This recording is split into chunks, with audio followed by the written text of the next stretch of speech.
ورد فی سورۃ الجاثیہ اعوذ باللہ من الشیطان الرجیم بسم اللہ الرحمن الرحیم وَإِنَّهُ لَعِلْمٌ لِلسَّاعَةِ فَلَا تَمْتَرُنَّ بِهَا وَاتَّبِعُونِي هَذَا صِرَاطٌ مُسْتَقِيمٌ صدق اللہ العظیم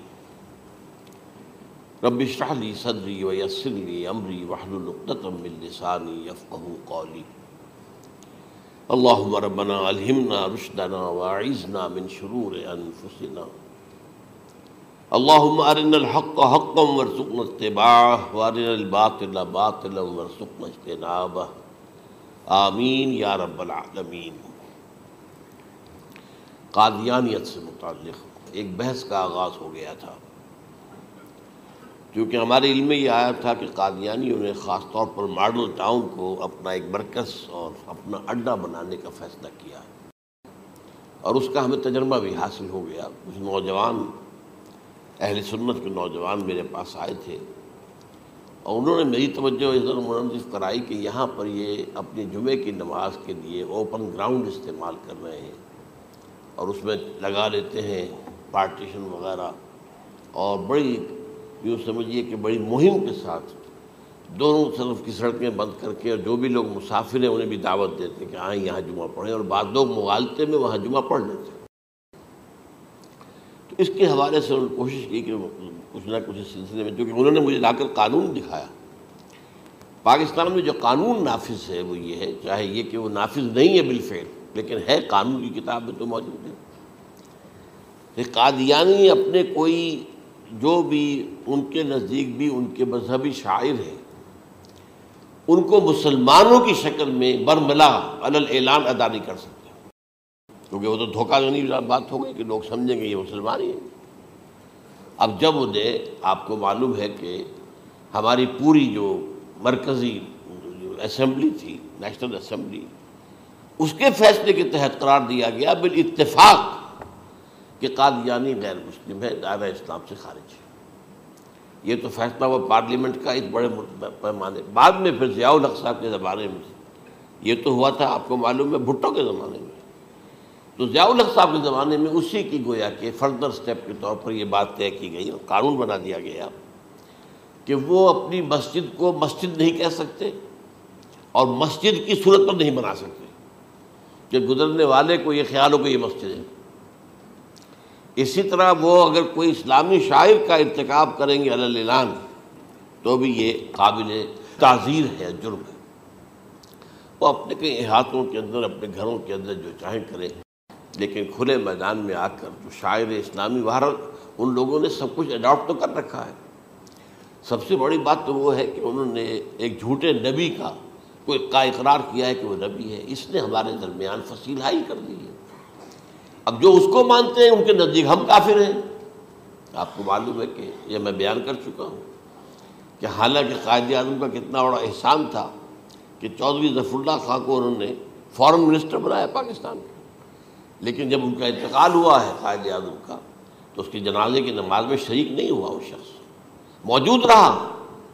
جو دوسرے ممالک کے سفراء آئے ہوئے تھے، ظاہر بات ہے وہ مسلمان تو نہیں تھے، کوئی عیسائی تھے یا کوئی اور تھے، ہندو تھے، بدھ تھے، جو بھی تھے۔ اب چونکہ قائد اعظم کا انتقال تھا ایک مملکت کے صدر کا، تو وہ لوگ سبھی موجود تھے، لیکن ظاہر ہے کہ وہ نماز میں شریک نہیں ہوئے، وہ مسلمان تو نہیں تھے۔ ان کے ساتھ کھڑا رہا یہ شخص، اس نے یہ بات، اور جب اس سے پوچھا گیا کہ تم شریک کیوں نہیں ہو تو اس نے کہا دیکھو بھائی، مجھے یا تو مسلمان سلطنت کا کافر وزیر سمجھ لو یا کافر سلطنت کا مسلمان وزیر سمجھ لو۔ میرے نزدیک یہ کافر سلطنت ہے، میں اس کا مسلمان وزیر ہوں کیونکہ میں قادیانی ہوں۔ اب تمہارے نزدیک یہ اسلامی مملکت ہے تو میں کافر ہوں، پھر میں اس کی نماز کیسے پڑھوں؟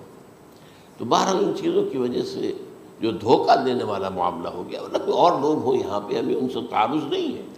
عیسائی بھی ہیں، اپنی تبلیغ کرتے ہیں، کوئی خلاف ان کے رد عمل نہیں ہوتا، الا یہ کہ کہیں یہ واقعہ پیش آ جائے یا کوئی یعنی خام خواہ کو شوشہ کوئی شرارتی لوگ اٹھا لیں کہ انہوں نے قرآن کی یہ جو ہے بے حرمتی کی ہے، تو یہ تو پھر تحقیق سے معلوم ہو سکتا ہے کہ واقعتاً کی تھی کہ نہیں کی تھی۔ لیکن ایک وقت میں جو اس پر تو ان کا احتجاج ہوتا ہے، لیکن یہ کہ ان کے جو ہے چرچ ہے ان کی ساری اور تبلیغ ان کی ہو رہی ہے اور بڑھ بھی رہی ہے تعداد ان کی، لیکن اس کے خلاف کوئی رد عمل تو ہمارے یہاں نہیں۔ تو یہ ہے اصل میں وہ بات۔ تو اس پر جو گفتگو شروع ہوئی تھی میں آج اس کی تکمیل کرنے جا رہا ہوں۔ حضرت عیسیٰ علیہ السلام کی دوبارہ آمد کا تعلق ہے، اس کے ضمن میں قرآن مجید میں جو نص قطعی ہے وہ نص قطعی یہ ہے اِنَّهُ لَعِلْمٌ لِلسَّاعَةِ فَلَا تَمْتَرُنَّ بِهَا۔ حضرت عیسیٰ کا ذکر ہوا ہے سورہ جاثیہ میں، اور وہاں فرمایا گیا ہے کہ یہ عیسیٰ کا دوبارہ آنا قیامت کی علامت ہوگا، یعنی کہ اب قیامت بالکل قریب آ گئی ہے۔ اِنَّهُ لَعِلْمٌ لِلسَّاعَةِ، علم حاصل ہوگا ان کی دوبارہ آمد پر کہ اب قیامت جو ہے وہ سر پر آ گئی ہے۔ اچھا، اس کے ایک اور جو ہے ذرا بالواسطہ دلائل جو قرآن مجید میں آئے ہیں، ایک ان میں سے یہ ہے کہ سورہ آل عمران میں جہاں حضرت مریم کو بشارت دے رہا تھا فرشتہ کہ آپ کے ہاں ایک بیٹا ہوگا، وہ بڑی حیران تھی کہ میرے ہاں کیسے بیٹا ہو جائے گا، ماں کن تو بغیہ، میں تو کوئی بدکار عورت تو نہیں ہوں، نہ میری کوئی شادی ہوئی ہے ابھی۔ تو اس میں جو باتیں بیان کی تھی فرشتے نے، وہ جو بیٹا ہوگا اس کی کیا شان ہوگی، اس میں یہ الفاظ بھی آتے ہیں وَيُكَلِّمُ النَّاسَ فِي الْمَهْدِ وَكَهْلًا، وہ باتیں کرے گا، لوگوں سے گفتگو کرے گا جبکہ وہ پنجھوڑے میں ہوگا، بچہ ہوگا، گود میں ہوگا، اور کہل کے وقت، کہل کہتے ہیں جب آدمی عمر میں جو ہے 40-45 کا کسی بھی اوپر ہو جائے، آپ پہلے طفل کہتے ہیں پھر جوان کہتے ہیں، عربی زبان میں شاب کا لفظ آتا ہے، بہت جوان، بڑی اچھی صحت میں ہے، اس کے بعد پھر ظاہر بات ہے ڈھلوان شروع ہوتی ہے، یہ کہل ہے۔ جب بڑھاپے کے آثار شروع ہوتے ہیں، بال سفید ہونے شروع ہوتے ہیں تو یہ کہل ہے، قبول۔ اب سوال یہ ہے اس گھوڑے میں بات کر دیں، یہ تو معجزہ ہے، لہذا اس کا ذکر یہاں پر مناسب ہے۔ یہ بڑے ہو کر بات کرنے کی کیا ضرورت تھی کہنے کی، وہ تو سبھی کرتے ہیں انسان، یہ اسی لیے کہ معلوم ہو کہ کہولت بھی انہیں آئے گی یہاں، حالانکہ آپ کو معلوم ہے سب مانتے ہیں، عیسائی بھی مانتے ہیں، سب مانتے ہیں، 33 برس کی عمر میں انہیں اٹھا لیا گیا، اس دور میں تو کہولت آئی نہیں، اس لیے قرآن ذکر کر رہا ہے۔ اور یہ بات جو ہے دوسری مرتبہ آئی ہے یہ سورہ المائدہ میں آیت نمبر 110 وَتُكَلِّمُ النَّاسَ فِي الْمَهْدِ وَكَهْلًا، صرف یہ ضمیر کا فرق ہے، وَيُكَلِّمُ النَّاسَ فِي الْمَهْدِ وَكَهْلًا، اور وَتُكَلِّمُ النَّاسَ فِي الْمَهْدِ وَكَهْلًا، یہ ہے جب قیامت کے دن اللہ تعالیٰ حضرت عیسیٰ سے سوال کریں گے، اے عیسیٰ ابن مریم، کیا تم نے میری اجازت سے اور میری تائید سے یہ معجزے نہیں دکھائے، یہ معجزے نہیں دکھائے، میں نے تم پر یہ فضل نہیں کیا؟ اور یہ گویا کہ بالواسطہ عیسیٰ کے ماننے والوں سے خطاب ہے کہ اللہ تعالیٰ کے کتنے بڑے بڑے احسان ہوئے، اور اسی میں تم بات کرتے تھے لوگوں سے پنگھوڑے کے اندر بھی اور کہولت کی عمر میں بھی، تو یہ کہولت کی عمر کب آئی؟ حضرت عیسیٰ علیہ السلام، تو اس کے بغیر تو ممکن ہی نہیں ہے کہ وہ دوبارہ دنیا میں آئیں، پھر ان کے اوپر وہ عمر آئے اور اس عمر کے اندر بھی وہ بات کریں گے۔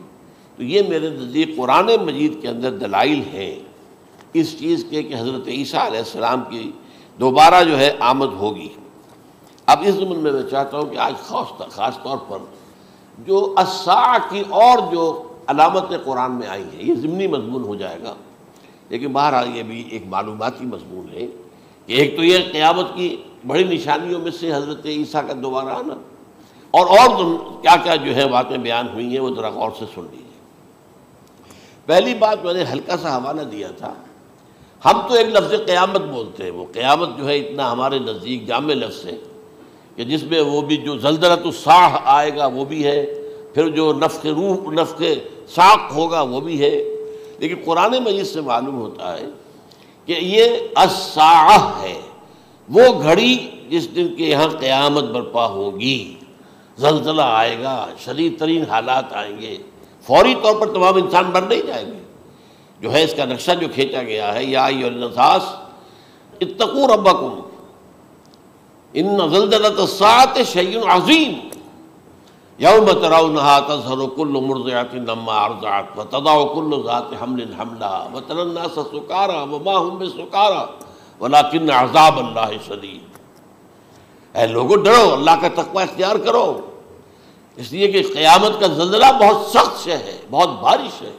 ان زلزلۃ الساعۃ شیء عظیم، جب پہاڑ چل رہے ہوں گے اور جو ہے انسان جو ہیں گے وہ جس طرح پروانے ہوتے ہیں، پتنگے ہوتے ہیں، ایسے اڑ رہے ہوں گے انسان، اور اس میں یہ بھی حال ہوگا کہ لوگ جو ہے ہر جو دودھ پلانے والی ہے وہ اپنے بچے کو بھول جائے گی۔ ظاہر بات ہے کہ اپنی پڑی ہوئی ہے مصیبت، حالانکہ سب سے زیادہ محبوب ترین شے دنیا میں اس سے اونچی محبت نہیں ہو سکتی جو ماں کو اپنے دودھ پیتے بچے سے ہوتی ہے، انہیں بھول جائے۔ تذہب کل مرضعۃ عما ارضعت، اور تمہیں ایسا محسوس ہوگا کہ لوگ کسی نشے کی کیفیت میں ہیں، یعنی وہ بدحواش ہیں، وہ بدحواس ہو گئے، لیکن یہ کہ وما هم بسکارى، اور وہ مدہوش نہیں ہوں گے، ولکن عذاب اللہ شدید۔ تو یہ ہے زلزلۃ الساعہ، وہ ایک خاص وقت جو ہے، ایک خاص گھڑی جس میں کہ یہ ہونا ہے۔ اس کے علاوہ قرآن مجید میں القارعہ القارعہ والقارعہ وما ادراک ما القارعہ یوم یکون الناس کالفراش المبثوث وتکون الجبال کالعہن المنفوش۔ اب یہ کیا ہے؟ یہ نقشہ قیامت، یہ الساعہ، القارعہ الساعہ۔ اسی کے ساتھ قرآن میں آتا ہے الواقعہ، اذا وقعت الواقعۃ لیس لوقعتها کاذبہ، تو یہ خافضۃ رافضہ، یہ الفاظ سورہ واقعہ میں ہے۔ اسی طریقے سے اور جو ہے الحاقہ ما الحاقہ وما ادراک ما الحاقہ، یہ تمام جو الفاظ قرآن مجید میں آئے ہیں یہ آئے ہیں الساعہ کے لیے، قیامت کے لیے نہیں۔ قیامت میں بعد میں بتاؤں گا آپ کو۔ چنانچہ 3 نفخے ہیں جو قرآن سے ثابت ہیں۔ نفخ فی الصور، اور اس نفخ فی الصور کا یہ عالم ہوگا یوم ینفخ فی الصور ففزع من فی السماوات ومن فی الارض الا من شاء اللہ، جس دن پھونکا جائے گا سور میں، اور اس وقت صورتحال یہ ہو جائے گی کہ جو بھی آسمانوں میں ہے، زمین میں ہے، سخت پریشانی اور سخت پشیمانی اور ایک طرح کے مرعوبیت اور خائف ہو کر رہ جائیں گے، الا ان کے کہ جن کو اللہ چاہے، اس کے کوئی ملائکہ مقربین ہوں گے۔ من فی السماوات فی الارض ہے، اس کے ساتھ ہی یہ کہہ دیا گیا ہے، لیکن یہ باقی پورے لوگوں کے اوپر، پوری مخلوقات کے اوپر ایک جو ہے گھبراہٹ کی کیفیت طاری ہو جائے گی۔ تو یہ ہے پہلا فضا۔ دوسرا فضا کیا ہے؟ فضا صعق، صعق کہتے ہیں آدمی کا بے ہوش ہو جانا۔ یہ دوسری مرتبہ جب سور پھونکا جائے گا، وَنُفِخَ فِي الصُّورِ فَصَعِقَ مَن فِي السَّمَاوَاتِ وَمَن فِي الْأَرْضِ إِلَّا مَا شَاءَ اللَّهُ، یہ ہے کہ اس کے بعد وہ سب کے اوپر موت طاری ہو جائے گی۔ یہ دوسرے سور پھونکے جانے کے بعد ہے۔ پھر ثُمَّ نُفِخَ فِيهِ أُخْرَى، پھر ایک مرتبہ اور پھونک ماری جائے گی، یہ تیسرا ہو رہا ہے۔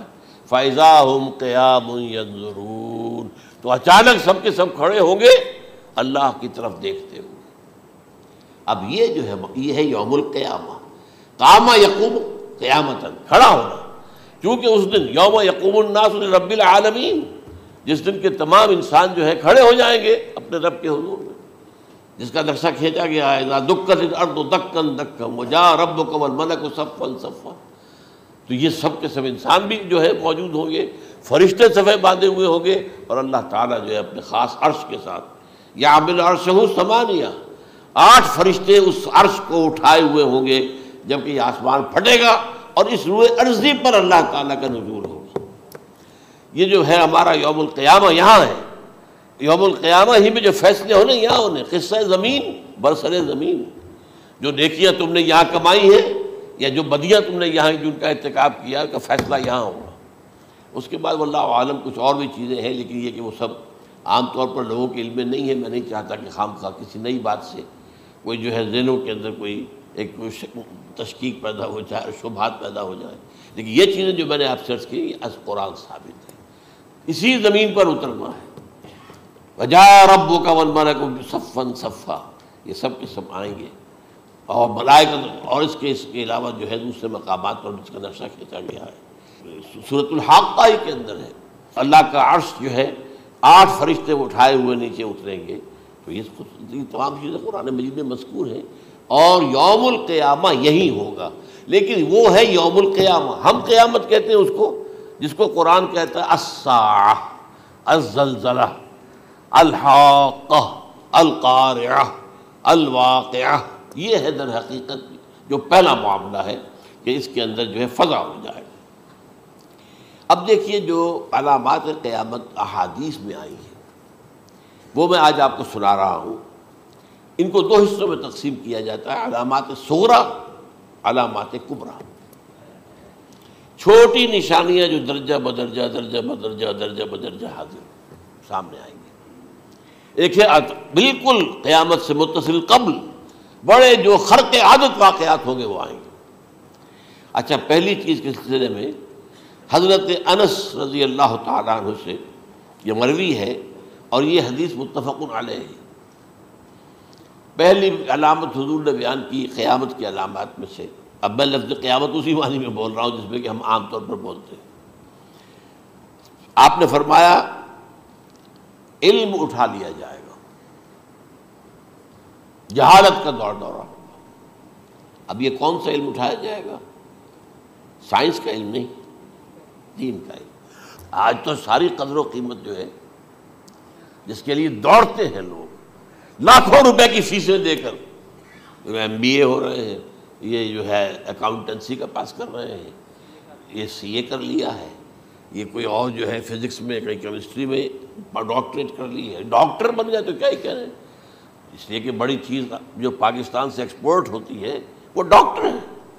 جو اتنے بڑے پیمانے پر جو کالج کھلے ہوئے، 3 لاکھ روپے ایک سال کی فیس، 5 لاکھ روپے ایک سال کی فیس، یہ کیوں لیتے ہیں اور کیوں لوگ دیتے ہیں؟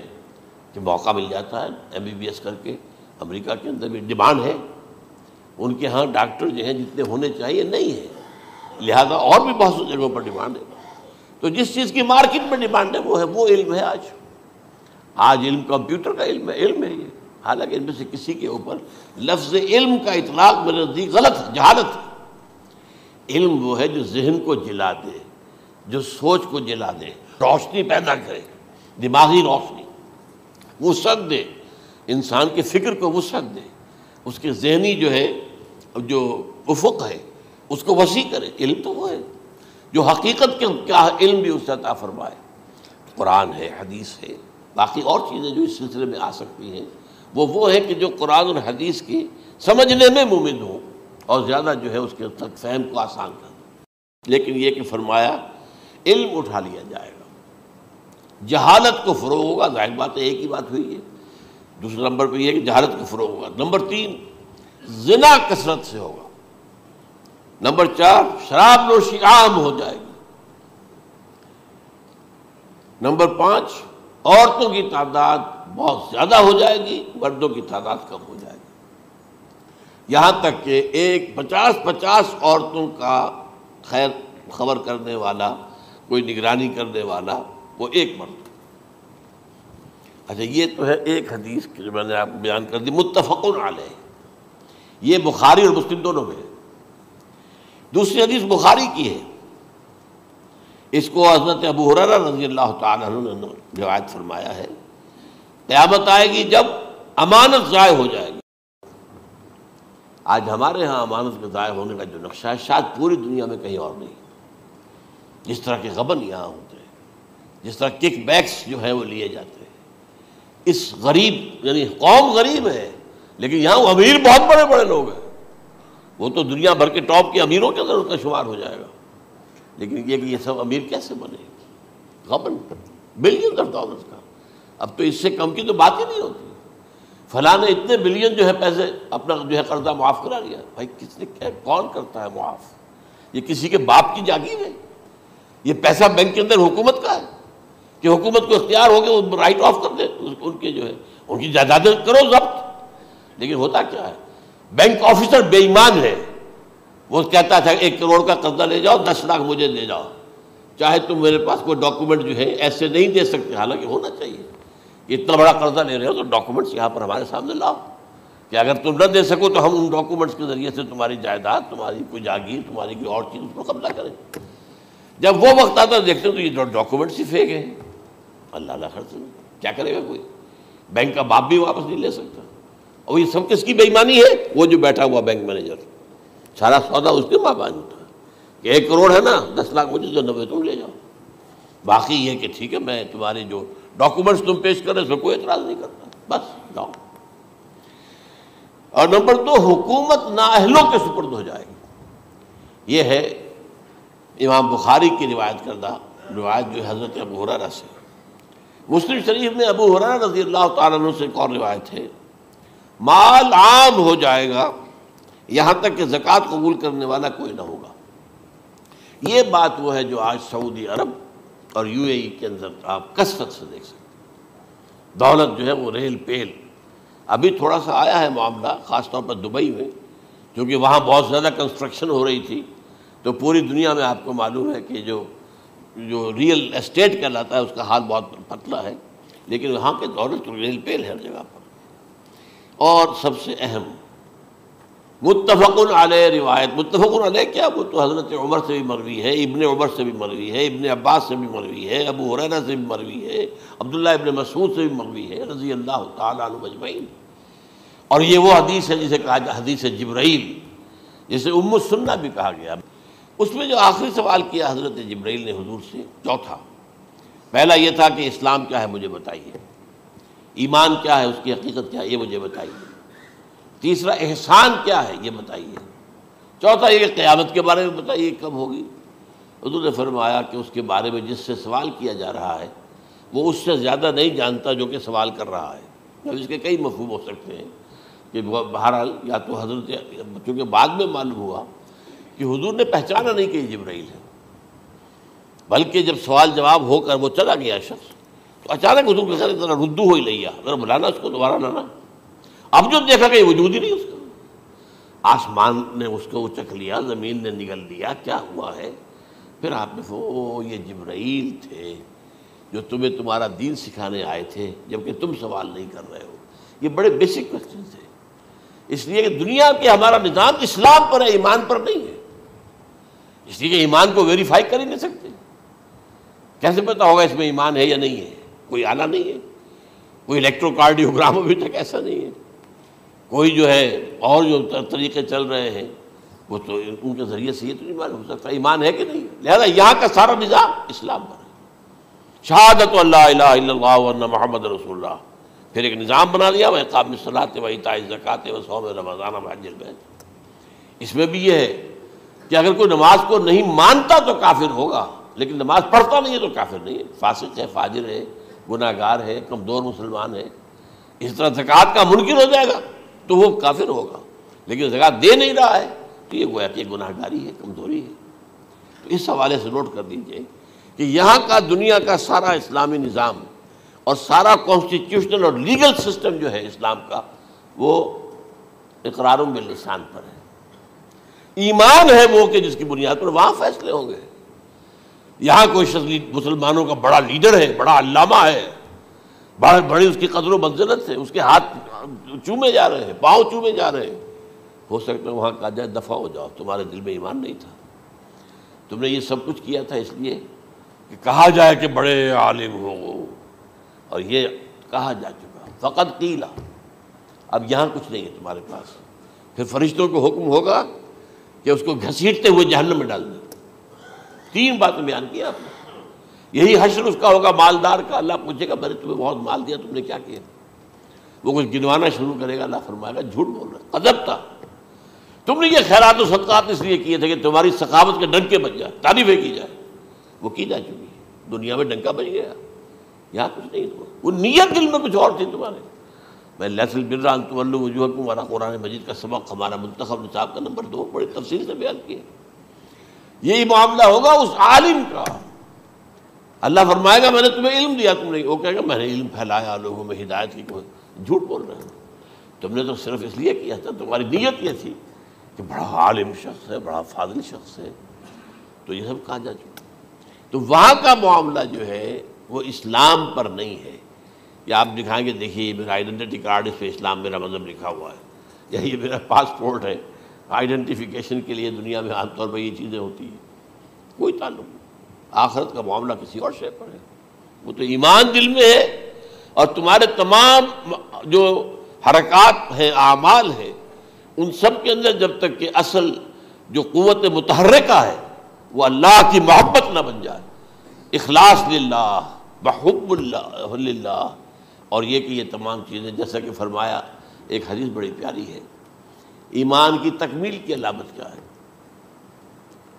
فرمایا من احب للہ وابغض للہ ومنع للہ واعطى للہ فقد استکمل الایمان. جس شخص کے نے محبت جس سے بھی کی، اللہ کے لیے کی، اپنے مفادات کے لیے نہیں، رشتہ داری کی بنیاد پر نہیں. محبت اوپر ہو جائے، رشتہ دار کا حق ہے دو، بیوی کے حقوق ہیں دو، لیکن محبت یہ اللہ کے لیے ہو کہ فلاں شخص سے مجھے محبت اللہ کے لیے. اور اگر نفرت رکھی تو اللہ کی وجہ سے رکھی، اس لیے رکھی کہ وہ اللہ کے دین سے دور ہے، وہ اللہ کے راستے پر نہیں آ رہا ہے، وہ فسق و فجور کی جو ہے زندگی کو آ رہا ہے. اس میں بھی یہ ہے کہ یہ نہیں ہے تعلق قطع کر لو، تعلق قطع کرو گے تو تبلیغ اور اصلاح کا موقع کہاں رہے گا، لیکن دلی محبت نہیں ہوگی اس میں. تو اگر محبت ہے تو اللہ کے لیے، اور نفرت ہے تو اللہ کے لیے. اور کسی کو کچھ دیا ہے تو اس لیے کہ اللہ کا حکم ہے کہ دوں، اور کسی سے کچھ روکا ہے تو اس لیے کہ اللہ کا حکم ہے کہ روکوں، اس کو نہیں دینا ہے. فقد استکمل الایمان، تو اس شخص نے ایمان کی تکمیل کر لی. یہ ہے اصل جو ڈیسائیڈنگ فیکٹر ہے، وہ یہ ہے. اور اس ایمان کی پہلی علامت کیا ہے؟ کیسے معلوم ہو میرے اندر ایمان ہے؟ پہلی علامت سب سے کم تر درجے کا ایمان، اس میں فرمایا گیا اذا اساءت کا سیئۃ وحسنت کا حسنۃ فانت مومن. اگر کوئی اچھا کام کر کے خوشی ہو اور کوئی برا کام ہو جائے تو ملامت ہو، یہ کیا کر بیٹھا، یہ میں نے کیا کیا ہے، یہ مجھے نہیں کرنا چاہیے تھا. یہ اگر احساس ہے نیکی اور بدی کا تو تمہارے اندر ایمان ہے. یہ ایمان ہے ادنیٰ درجے کا. اور وہ ایمان من احب للہ ہے، وابغض للہ ہے، واعطى للہ ہے، ومنع للہ ہے، فقد استکمل الایمان. اچھا، یہ جو متفق علیہ حدیث ہے جو حضرت جبرائیل کی ہے، اس میں پھر انہوں نے کہا کہ اچھا اگر آپ مجھے یہ کب ہوگی قیامت نہیں بتا سکتے تو اس کی کچھ علامتیں بتائیے. یہ بڑی عظیم تھا، کیونکہ یہ تو تمام احادیث کے اندر میں نے عرض کیا نا کہ سب سے زیادہ صحابہ سے منقول ہے. اور آپ نے فرمایا کہ جب لونڈی اپنی مالکہ کو جنے گی اور تم دیکھو گے کہ ننگے بدن ننگے پیر بھوکے ننگے بھیڑوں اور بکریوں کو چرانے والے اونچی سے اونچی عمارتیں بنانے میں ایک دوسرے کا مقابلہ کریں گے. اذا تلد الامۃ ربتها، کیا بات ہے؟ یہ خاص الفاظ کیوں کہے گئے؟ اولاد والدین کے سامنے دب کر رہتی تھی، کبھی سینہ تان کر بات نہیں کرتے تھے. ٹھیک ہے، کوئی بات آپ مان نہیں سکتے، ابا جان یہ بات تو میں نہیں کر سکتا. یا فرض کیجئے کہ وہ آپ کو کسی نیکی سے روک رہے ہیں، کہ دینی کام سے روک رہے ہیں، ابا جان یہ تو میں نہیں کروں گا، یہ تو دین کا فرض ہے. یہ کہیں آپ، اور ڈٹ کر کہیں اور جمیں اس پر، لیکن یہ کہ کوئی سرکشی کا انداز نہ ہو. ایسا نہ ہو کہ اپنے جناب سینے کو تان کر کے کھڑے ہو جائے، میں نہیں کروں گا، یہ نہیں، یہ غلط ہو جائے. اچھا، اولاد میں بیٹی جو ہوتی تھی وہ زیادہ سبارڈینیٹ، سبمسو، بات ماننے والی، کہیں بھی سر اونچا نہ کرنے والی. اور آخری دور میں کیا ہوگا؟ بیٹیوں سے مائیں ڈریں گی، انہیں ٹوک نہیں سکتی کسی بات پر، پتہ نہیں کیا بک دے گے، کیا بکواس کر دے. یہ تو ہمارے ہاں ہو گیا ہے، باہر کیا ہے وہ تو آپ یہ بھی نہیں پوچھ سکتے.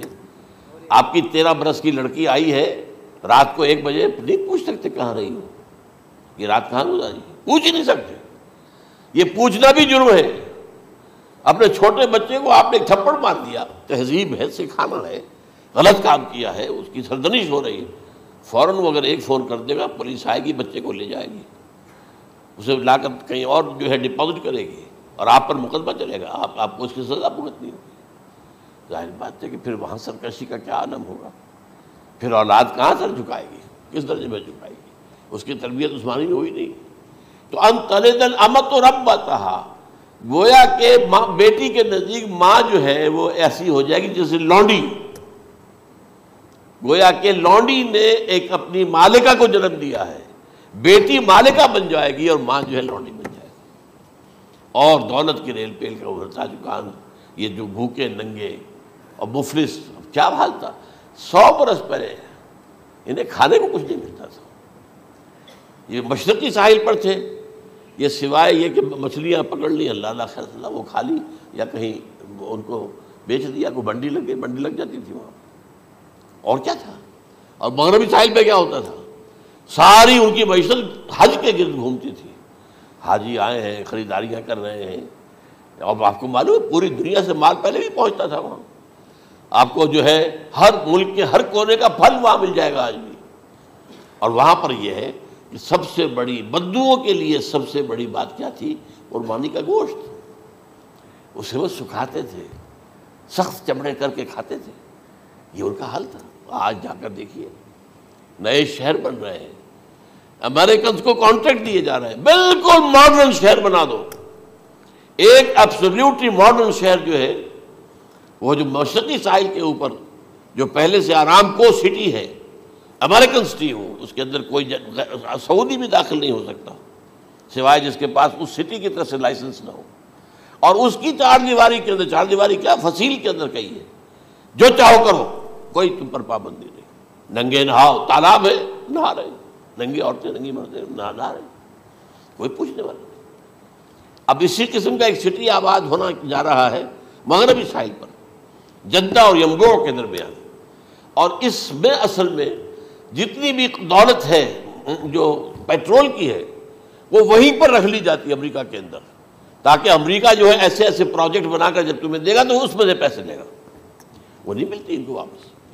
بہرحال یہ تو ایک میں نے ایک جگہ آپ سے ذکر بھی کیا تھا، دی کنفیشنز آف این اکنامک ہٹ مین، وہ کنفیشنز کی بات جو ہے، اگر آپ میں سے کسی کو دلچسپی ہو تو اسے پڑھیں کہ کس طریقے سے 1973 کے آئل امبارگو کے بعد جو شاہ فیصل شہید کے زمانے میں ہوا تھا، پھر جس طریقے سے امریکہ نے ان تمام ممالک کو جکڑ لیا ہے، اس کا پورا جو پروسیس کیا تھا وہ سامنے آتا ہے۔ بہرحال اس کے بعد آتا ہے علامات کبریٰ کا ذکر، بڑی علامتیں جو کہ بالکل خرق عادت کے انداز میں ہوگی، جن کا معاملہ جو ہے وہ آپ کے ناپ تول میں نہیں آ سکتا، آپ کی کیمسٹری فزکس اس کا جو ہے وہ نہیں کر سکتی، ادراک ہوگا یہ قیامت کی۔ ان میں نمبر 1 کیا ہے، ایک بہت بڑا دھواں آئے گا، پوری دنیا کو لپیٹے گا۔ نمبر 2 دجال کا ظہور ہوگا، جو اپنی خدائی کا دعویٰ لے کر آئے گا اور بنوائے گا، اس کے ہاتھ میں ہو جائیں گے، قبضے میں ہو جائیں گے سارے ذرائع پیداوار کے، اس کی طرف بھی پہلا قدم اٹھ چکا ہو، ٹرپس کے نام سے معاہدہ ہو چکا ہے، کوئی ملک اپنا بیج پیدا نہیں کر سکتا، یہ بیج ہم نے ڈیولپ کیے ہیں، ان کے ڈیولپمنٹ سے پہلے تم ایک ایکڑ سے کتنی گندم لیتے تھے، آج کتنی لے رہے ہو، کس بنا پر؟ جینیٹکس کا جو کام ہم نے کیا ہے اس کی بنا پر ہو رہا، ہاں تو ہمارا حق ہے، اس کی رائلٹی ہمارے پاس آنی چاہیے، لہذا صرف ان اداروں سے، ملٹی نیشنل سے خریدا جائے گا بیج، اور بیج بھی وہ دیں گے وہ کہ جس سے جو فصل اگے گی وہ بیج نہیں لا سکتی، وہ بیج کا کام نہیں کر سکتی۔ جیسے آپ کو معلوم ہے کہ آپ کے ہاں جو گوشت کھایا جاتا ہے مرغے کا، تو مرغا وہ جو ہے اس میں مرغا ہو یا مرغی ہو، اس کے اندر کوئی وہ کیفیت ہی نہیں ہے، ان کے انڈے جو ہے ان سے آپ بچے حاصل نہیں کر سکتے، ہے تو انڈا، دیکھنے کو تو انڈا ہے، لیکن وہ بنڈا جو ہے اس سے بچہ تو نہیں حاصل کر سکتے۔ ایسے ہی وہ گندم کا بیج دیں گے، نظر آئے گی گندم، لیکن اس کے اندر وہ صلاحیت نہیں ہے کہ اس سے جو فصل اگے گی اس کا نتیجہ جو ہے وہ بھی آپ لے سکیں، یہ ہونا ہے، اللہ جانے، قدم اٹھ رہے ہیں ادھر۔ پھر یہ ہے کہ دابۃ الارض، زمین سے ایک حیوان نمودار ہوگا، زمین شق ہوگی۔ ابھی میں کہہ رہا ہوں خرق عادت ہے، یہ چیزیں وہ نہیں ہیں جو ہماری کسی حساب کتاب میں جو باتیں پہلے آئی ہیں وہ تو حساب کتاب میں آ رہی ہیں، ساری سمجھ میں آ رہی ہیں، ساری چیزیں مشاہدہ ان کا ہو رہا ہے، لیکن یہ ہے کہ دابۃ الارض، یہ کہتے ہیں کہ کوہ صفا، اس میں تو نہیں ہے حدیث میں، کوہ صفا پھٹے گا اور اس میں سے ایک حیوان دابہ وہ ظاہر ہوگا، تو اسی لیے فرمایا ہے وَإِذَا وَقَعَ الْقَوْلُ عَلَيْهِمْ أَخْرَجْنَا لَهُمْ دَابَّةً مِّنَ الْأَرْضِ تُكَلِّمُهُمْ، تو ہم اندر سے پیٹ کے چیر کر زمین کے پیٹ کو ایک حیوان کو برآمد کریں گے جو انسانوں سے بات کرے گا، گفتگو کرے گا۔ نمبر 4 طلوع الشمس من المغرب، یہ بھی خرق عادت، سورج تو طلوع ہوتا ہے مشرق سے، غروب ہوتا ہے مغرب میں، لیکن اس وقت معاملہ الٹا ہو جائے، یعنی جو کائنات کے اندر جو گڑبڑ ہوگی کچھ سمجھ میں بات آتی ہے کہ یہ معاملہ جو ہے یہ تو اس پورے سولر سسٹم کو اگر بدل دیتے ہیں تو مشرق مغرب ہو جانا، مغرب مشرق ہو جانا، یہ بالکل سمجھ میں آنے والی بات ہے۔ اس کے بعد ہے عیسیٰ ابن مریم کا نزول، جس کے بارے میں آج میں نے گفتگو کی ہے تفصیل سے۔ یہ نزول ہونا ہے، یہ علامات قیامت میں سے حضور نے بیان فرمایا ہے، اور قرآن مجید کی جو اصطلاحات ہیں اس کے حوالے سے میں نص قطعی جو ہے وہ میں آپ کے سامنے رکھ چکا ہوں۔ پھر یاجوج ماجوج کا ایک معاملہ ہے، یہ میں ابھی اس وقت زیادہ اس پر بات نہیں کر سکتا۔ حضرت عیسیٰ علیہ السلام کے نزول کے بعد 2 کام ہوں گے،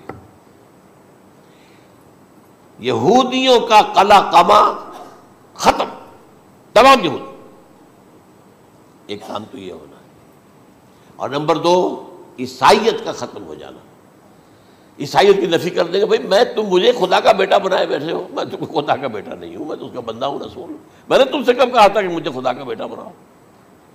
نمبر 2 یہ کہ وہ خنزیر کو قتل کر دیں گے، یعنی یہ تم نے خنزیر کب سے کھانا شروع کر دیا، میں تو تم کو نکاح اجازت دے کر گیا تھا، یہ تو شریعت موسوی میں حرام تھا، اور میں کہہ کر گیا تھا کہ یہی شریعت تم پر لاگو رہے گی، ہاؤ کم تم نے کیسے یہ؟ آج بھی بہت سے رومن کیتھولکس جو ہے وہ سور نہیں کھاتے، وہ اس میں ہے ان کے اندر کچھ نہ کچھ بعض جو ہے جو حضرت عیسیٰ کی تعلیمات کا کچھ اثر ان کے ہاں ہے۔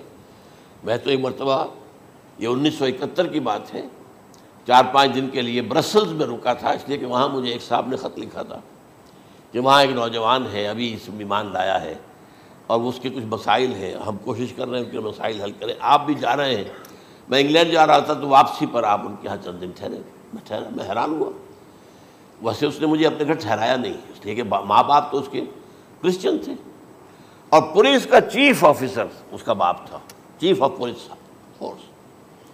اس نے مجھ سے 1 دن کھانے پہ بلایا، میں ہوٹل میں ٹھہرایا مجھے، اس نے کہا آپ اطمینان سے یہاں کھانا کھائیں، اس گھر میں نہ آج تک کوئی شراب کی بوند آئی ہے اور نہ ہی کوئی بوٹی آئی ہے سور کی۔ رومن کیتھولکس، اب اکلوتا بیٹا تھا یہ عبدالعزیز، نے بعد میں نام رکھا، وان کینٹر اس کا نام تھا جو کہ اوریجنل تھا، پھر اس نے نام رکھا عبدالعزیز وان کینٹر، پرانا نام بھی بہرحال رکھا۔ نہایت ایک نہایت خوبصورت، 28 سال کی عمر تھی، اور اس وقت میں نے دیکھا تھا کہ اس کی فقہی معلومات جو ہے میری معلومات سے 10 گنا زیادہ۔ اس کی وجہ کیا ہے؟ وہ گیا تھا موراکو میں ایز اے ٹیچر ملازمت کرنے، پیسہ کمانے، وہاں وہ مسلمانوں سے اس کا ہوا ربط ضبط ہوا، اسلام کی تعلیمات سامنے آئی، اسلام لے آیا، اب اکلوتا بیٹا ہے، اور ماں باپ جو ہے کرسچن کیتھولکس۔ جب وہاں سے واپس آیا تو پھر کہتے ہیں کہ ہمارے درمیان ایک معاہدہ ہے، وی آر لیونگ ٹوگیدر، لیکن یہ معاہدہ ہے ہم مذہب پہ بات نہیں کریں گے، بس باقی جو بھی ہے وہ ساتھ رہ رہے ہیں۔ لیکن میں حیران ہوا، مجھے معلوم نہیں تھا۔ اچھا، اس کے بعد اس نے جب اسلام کا فیصلہ کیا تو اس کے سامنے سوال آیا کون سی فقہ اختیار کروں، تو اس نے بڑی جو ہے تھورو اسٹڈی کی ہے تمام فقہوں کی، کمپیریٹو اسٹڈی، ان کو کرنے کے بعد پھر فائنل فیصلہ اس کا یہ تھا کہ حنبلی فقہ میں اختیار کروں۔ 4 فقہوں میں سب سے لیٹسٹ حنبلی ہے، یعنی حنفی نمبر 1، پھر مالکی نمبر 2، پھر اس کے بعد شافعی نمبر 3، پھر یہ امام احمد ابن حنبل ہے۔ اور امام احمد ابن حنبل کے زمانے تک احادیث بہت بڑے پیمانے پر جمع ہو چکی تھی، جبکہ ابھی حضرت امام ابو حنیفہ کے زمانے میں کوئی اتنا زیادہ جو ہے حدیث کا بھی ذخیرہ نہیں بنا تھا۔ اسی پر تو لوگ حیران ہوتے ہیں کہ زیادہ حدیث امام ابو حنیفہ کے علم میں نہیں تھی، لیکن بجال ہے کہ ان کا کوئی فتویٰ جو ہے کتاب و حدیث کے، کتاب اور سنت کے خلاف ہو، اگرچہ انہوں نے صاف کہا کہ اگر تم پاؤ کوئی ایسی سچی حدیث، پختہ حدیث جو میری کسی رائے کے خلاف ہو تو میری رائے کو دیوار پر دے مارنا اور اس صحیح حدیث کی پیروی کرنا۔ لیکن ویسے اس کے بعد یہ کمال یہ ہے کہ بہت ہی کوئی شاذ معاملہ ہے کہ جس میں ان کا کوئی فتویٰ وہ کتاب و سنت کے منافی ہو یا سنت کے منافی ہو۔ کتاب پہ تو سوال پیدا نہیں ہوتا، کتاب تو ساری ان کے سامنے موجود تھی۔ اس کے بعد یہ ہے کہ یاجوج ماجوج، اصل میں بتا رہا تھا آپ کو کہ جب عیسائیت بھی ختم ہو گئی یہود ویسے ختم ہو گئے، استیصال ہو گیا، جڑ کٹ گئی۔ اب عیسائیت گویا کہ اسلام میں ضم ہو گئی، عیسائیت مذہب ختم، یہودی خود ختم۔ اب یہ طاقت کتنی ہو جائے گی؟ تقریباً 2/3 دنیا آ گئی تمام۔ اب عیسائی 2 ارب کے قریب ہیں، 1 ارب 90 کروڑ ہوں گے، یا مسلمان بھی 1 کروڑ 50-60 لاکھ ہیں، دونوں کو جوڑ لیجیے کتنے ہو گئے؟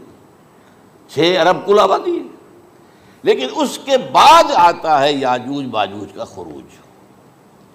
یہ یاجوج ماجوج میرے نزدیک چائنا اور رشیا ہے،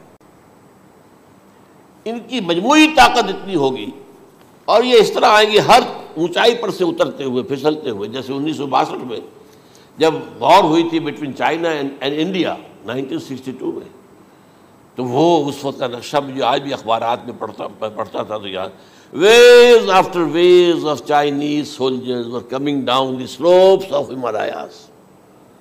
یہ تو وہ ہے نا جن کی تعداد کا کوئی حساب نہیں ہے۔ اور رشیا اور یہ مل کر جو ہے، میرا اندازہ یہ ہے کہ جب پہلے ملحمۃ العظمیٰ ہوگی وہ عیسائیوں اور مسلمانوں کے درمیان، اس وقت یہ دونوں پاورز نیوٹرل رہیں گی، لیکن غالباً یہ بات طے کر لیں گی کہ ویپنز آف ورلڈ جو ہے ماس ڈسٹرکشن، یہ استعمال مت کرنا۔ اگر یہ ویپنز آف ماس ڈسٹرکشن استعمال کرو گے تو ہم میدان میں آ جائیں گے۔ اس میں وہ جنگ جب ہو چکے گی، پھر حضرت عیسیٰ کو فتح حاصل ہو جائے گی، اور پھر یہ کہ یہودیت ختم ہو جائے گی، عیسائیت بطور مذہب ختم ہو کر اسلام میں ضم ہو جائے گا، پھر وہ 40 برس کا عہد حکومت ہے حضرت عیسیٰ علیہ السلام۔ لیکن جب یہ فتح ہو جائے گی ان پر، اب یاجوج ماجوج آئیں گے، اور اتنی تعداد میں آئیں گے کہ بحیرہ طبریہ جو ہے اس کا سارا پانی پی جائیں گے۔ یہ تو اگر آپ کو کبھی اندازہ ہو، یا کوئی آپ جانیں ان لوگوں کو جو ان چینیوں سے واقف ہیں، وہ کہتے ہیں زمین پر ہلتی ہوئی کوئی چیزوں سے وہ چھوڑی چھوڑ کے کھا جائیں گے۔ جہاں وہ جاتے ہیں ایز اے لیبرر، وہاں کے جو سارے کتے ہیں ختم، ساری بلیاں ختم، ہر شے، وہ جو سانپ کھاتے ہیں، ہر چیز کھاتے ہیں۔ اور یہ تمام ایسٹرن کنٹریز کے اندر ہوتا ہے، بڑی ڈیلیشس ڈشز ہیں یہ سانپ وغیرہ وغیرہ، اور یہ جس طرح کھا جائے، پانی پی، ایک قطرہ نہیں رہے گا اس پر۔ تو پھر جو ہے اللہ تعالیٰ اس وقت جو ہے اس میں ایک ایسی بیماری پیدا کرے گا، یہ سب مر جائے، یہ معجزے سے ہوگا۔ یعنی ان کے اوپر فتح جو ہے وہ عام لڑائی کے ذریعے سے نہیں ہوگی، بلکہ اس کے اوپر فتح جو ہوگی وہ اللہ تعالیٰ سے ہوگی، ایک بیماری پیدا ہوگی، سب مر جائیں گے۔ اور اس کے بعد اللہ تعالیٰ ایسے پرندے بھیجے گا بڑی لمبی لمبی گردنوں والے، وہ ان سب کو کھا جائیں گے، جیسے ہمارے ہاں گدھ ہوتے ہیں، وہ ان کو صاف کر دیں گے۔ ورنہ تو یہ ہے کہ پوری دنیا کے اندر جو بدبو اور جو پیدا ہوتا معاملہ اس سے، تو اس نوع انسانی کی بقا ممکن نہیں تھی۔ ان کے خاتمے کے بعد پھر یہ ہوگا کہ حکومت اسلامی جو ہے پوری دنیا میں حضرت مسیح علیہ السلام کی ہوگی۔ 45 برس وہ رہیں گے، اسی میں وہ کہلن بھی آ جائے گا، وہ فی المہد و کہلن جو میں نے شروع میں بیان کیا تھا، اسی میں پھر یہ ہے کہ وہ شادی بھی کریں گے، ان کی اولاد بھی ہوگی، اور پھر ان کا انتقال ہوگا تو حضرت حضور صلی اللہ علیہ وسلم کے حجرے میں، وہیں پر جہاں حضور اور ابو بکر اور عمر رضی اللہ تعالیٰ عنہم دفن ہیں، وہیں پہ ان کو دفن کیا جائے گا۔ اور قیامت کے دن حضور فرماتے ہیں کہ میں اور یہ تینوں ساتھ نکلیں گے۔ تو یہ ہے والات و واقعات۔ بہرحال اس میں یہ ہے کہ یہ نوٹ کر لیجئے کہ جہاں تک ہمارے ہاں آج کل کا معاملہ ہے، میرے نزدیک میں یہ کہنے پر مجبور ہوں، جو رفع و نزول مسیح کو نہیں مانتا وہ کم سے کم منکر حدیث ضرور ہے۔ میں اس سے کم کا فتویٰ نہیں دے سکتا۔ اب یہ ہے کہ جو لوگ مہدی کو نہیں مانتے ان کا معاملہ میں مختلف سمجھتا ہوں، چند منٹ لے رہا ہوں آپ کے، اور اس لیے کہ ان کی حدیثیں صحیحین میں نہیں ہیں، بخاری مسلم میں نہیں، اور یہ کہ بہرحال ان کا معاملہ جو ہے وہ ایسا نہیں ہے حضرت عیسیٰ کا۔ حضرت عیسیٰ کے آنے کا جو کچھ ہوگا وہ تو میں نے آپ کے سامنے بیان کر دیا، لیکن یہ ہے کہ حضرت مہدی ہمارے نزدیک اس میں خرق عادت کوئی ہے ہی نہیں۔ جیسے ہر صدی کے مجدد ہوتے ہیں، آخری صدی کے مجدد وہ ہوں گے، اور میرے نزدیک یہی آخری صدی ہے، اور اسی میں حضرت مہدی کا ظہور ہو جانا۔ سعودی عرب میں کوئی خانہ جنگی ہوگی کسی بادشاہ کے انتقال پر، اور پھر اس وقت یہ ظاہر ہوں گے، اس وقت ملک کے حالات کو سنبھالنے کے لیے لوگ ان کو زبردستی نکالیں گے، چھپے ہوئے ہوں گے ایک گھر میں۔ یہ حضرت ام سلمہ رضی اللہ تعالی عنہ کی روایت ہے کہ ایک بادشاہ کے انتقال پر یہ خانہ جنگی ہو جائے گی اور ایک شخص مدینے سے بھاگ کر مکے میں چھپ جائے گا. یہ تو ہے ان کے الفاظ، میں توجیہ کر رہا ہوں. یہ لوگ ان کی طرف دیکھ رہے ہوں گے کہ یہ جو وقت آیا ہے فتنے کا ہماری قوم پر، ہمارے ملک پر، تو ان کی شخصیت ایسی ہے کہ یہ بیچ میں آئیں، صلح صفائی کرائیں، اور وہ جو ہے اس ذمہ داری سے بچ کر بھاگیں گے اور جا کر مکے میں چھپ جائیں گے. پھر لوگ انہیں تلاش کر کے نکالیں گے اور زبردستی ان کے ہاتھ پر بیعت کریں گے، ورنہ وہ اتنے بڑے منصب کو. اور پھر یہ بھی ہے، ایک حدیث میں آتا ہے یصلحوا فی لیلۃ واحدہ، ایک رات میں ان کی مکمل اصلاح کر دیں گے. یعنی اگر کوئی تھوڑا بہت نقص اور عیب کوئی ہوا بھی، کوئی کمی کوتاہی ہوئی بھی، تو اللہ تعالیٰ ایک رات میں اصلاح کروا دیں گے. لیکن ہمارے نزدیک اس کے اندر کوئی خرق عادت ہے ہی نہیں. البتہ جو کہتے ہیں اہل تشیع، وہ خرق عادت ہے کہ ان کے 12ویں امام جو ہے وہ بچپن ہی کے اندر اس خوف سے کہ جو بنو عباس بادشاہ ہیں وہ ان کو قتل کر دیں گے، تو وہ ایک غار میں چھپا دیے گئے. اب وہ 1200 برس سے اس غار کے اندر چھپے ہوئے، اور اس کے بعد وہ ظاہر ہوگی، وہ امام مہدی ہوں گے. اس میں خرق عادت ہے. لیکن میں یہ کہتا ہوں کہ محض خرق عادت کی بنیاد پر ہم اس کی نفی نہیں کریں گے. کیوں؟ کیا ہم یہ نہیں مانتے کہ اصحاب کہف 300 برس تک سوئے رہے؟ یہ کیا عام بات ہے؟ حضرت عزیر علیہ السلام، اللہ نے انہیں موت دی، موت، اور 100 برس کے بعد زندہ کر کے اٹھا لیا. تو خرق عادت حضرت عیسیٰ کو ہم اتنا بڑا خرق عادت مانتے ہیں کہ اٹھا کر آسمان پر، تیسرے آسمان کے اوپر ہیں، موجود ہیں، اب بھی ہیں. شب معراج میں تیسرے آسمان پر حضور کی ملاقات ان سے ہوئی. تو یہ خرق عادت کی بنیاد پر نفی نہیں ہم کرتے. ہو سکتا ہے، لیکن یہ کہ اس کے لیے ہمارے پاس کوئی دلیل نہیں، کوئی احادیث نہیں، کچھ نہیں، اس لیے ہم اس کو نہیں مانتے. البتہ خود وجود جو ہے حضرت مہدی کا، وہ کوئی عجیب بات نہیں ہے. وہ تو جیسے پہلے بھی آئے ہیں ہمارے مجددین، ایسے مجدد ہوں گے اور دین کو تازہ کر دیں گے. ایک صحیح اسلامی ریاست جو ہے وہ عرب میں قائم ہو جائے گی دوبارہ. حضور نے فرمایا وہ عدل اور انصاف سے عرب کو اسی طرح بھر دے گا جیسے کہ وہ اس سے پہلے ظلم اور جور اور زیادتیوں کے سے بھری ہوئی ہوگی. تو یہ کام ہوگا، یہ تو مجدد کا کام ہوتا ہی ہے اس حوالے سے. لیکن بہرحال میں نے پھر بھی کہا کہ اگر احادیث کی کمزوری کی وجہ سے کہ صحیح عین میں نہیں ہے، اگر کوئی شخص انکار کرے تو مجھے کوئی اعتراض نہیں ہے، ٹھیک ہے. لیکن جو حضرت عیسیٰ کے نفع سماوی اور حضرت عیسیٰ کے نزول کا انکار کرتا ہے، وہ کم سے کم، میں انہیں اور آگے کوئی فتویٰ نہیں دیتا کہ وہ کافر ہو گئے یا یہ ہو گیا یا وہ ہو گیا.